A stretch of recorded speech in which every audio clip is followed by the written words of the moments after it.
ಕನ್ನಡ ಚಿತ್ರರಂಗದಲ್ಲಿ ಒಂದು ಪರ್ವ.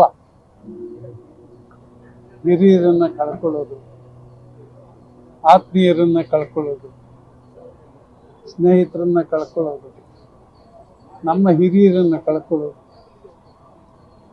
ಆ ಸ್ಥಿತಿಯಲ್ಲಿ ನಾವೆಲ್ಲ ಇದ್ದೀವಿ ಅಂತ ನನಗನ್ಸುತ್ತೆ. ಸರಿಗಮ ನನಗೆ ಸುಮಾರು ಒಂದು 35 ವರ್ಷದಿಂದ ಸ್ನೇಹ. ನಾವು ಜೊತೆಯಲ್ಲಿ ಹೆಚ್ಚು ಚಿತ್ರಗಳಲ್ಲಿ ಅಭಿನಯಿಸ್ತಾ ಇದ್ರು, ನಮ್ಮ ಆತ್ಮೀಯತೆ ಮಾತ್ರ ತುಂಬ ಇತ್ತು. ಬೆಳಿಗ್ಗೆ 5:30 ಕರೆಕ್ಟಾಗಿ ಸುಪ್ರಭಾತ ಹಾಡ್ತಾ ಇದ್ದಿದ್ದೆ ಅವರು.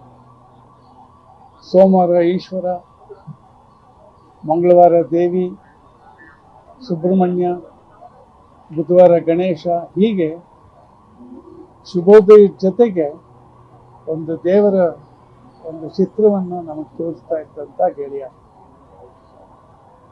ಅವ್ರ ಜೊತೆಲಿ ಜಾಸ್ತಿ ಆ್ಯಕ್ಟ್ ಮಾಡದೇ ಇದ್ರು, ಅವ್ರ ಅಸೋಸಿಯೇಟ್ ಆಗಿ ಕೆಲಸ ಮಾಡಿದ ಸಿನಿಮಾಗಳಲ್ಲಿ ನಾನು ಕೆಲಸ ಮಾಡಿದ್ದೀನಿ. ಒಳ್ಳೆ ಹೃದಯವಂತ, ಸಜ್ಜನ ಅಂತ ಒಬ್ಬ ಗೆಳೆಯನ್ನ ನಾವು ಕಳ್ಕೊಂಡಿದ್ದೀವಿ. ಒಂದು ವಾರದ ಕೆಳಗಷ್ಟೇ ಮಾತಾಡಿದ್ದೀವಿ. ಏನಣ್ಣ ಹೆಂಗಿದ್ಯಾ? ನನ್ನ ಅಣ್ಣ ಅಂತಾರೆ. ಏನಣ್ಣ ಹೆಂಗಿದ್ಯಾ? ಯಾಕಣ್ಣ ದೂರ ಹೋಗಿದ್ಯಾ? ಆ ಥರ ಕೇಳ್ತಾ ಇದ್ದವನು ಇವತ್ತು ಅವನು ತುಂಬ ದೂರಕ್ಕೆ ಹೊರಟೋಗಿದ್ದಾನೆ.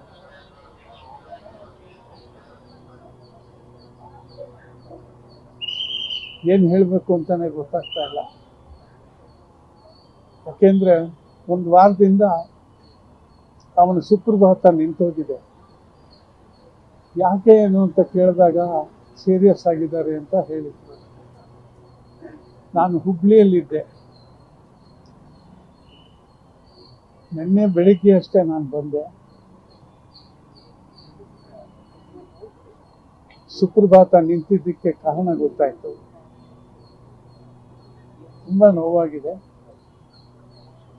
ಆ ಗೆಳೆಯನಿಗೆ, ಅವನ ಆತ್ಮಕ್ಕೆ ಶಾಂತಿ ಸಿಗಲಿ, ಅವ್ರ ಮನೆಯವ್ರಿಗೆಲ್ರಿಗೂ ಈಗ ಆಘಾತವನ್ನು ತಡ್ಕೊಳ್ಳುವಂಥ ಧೈರ್ಯ, ಶಕ್ತಿ ಆ ಭಗವಂತ ನೀಡಲಿ ಅಂತ ನಾನು ಕೇಳ್ತೀನಿ.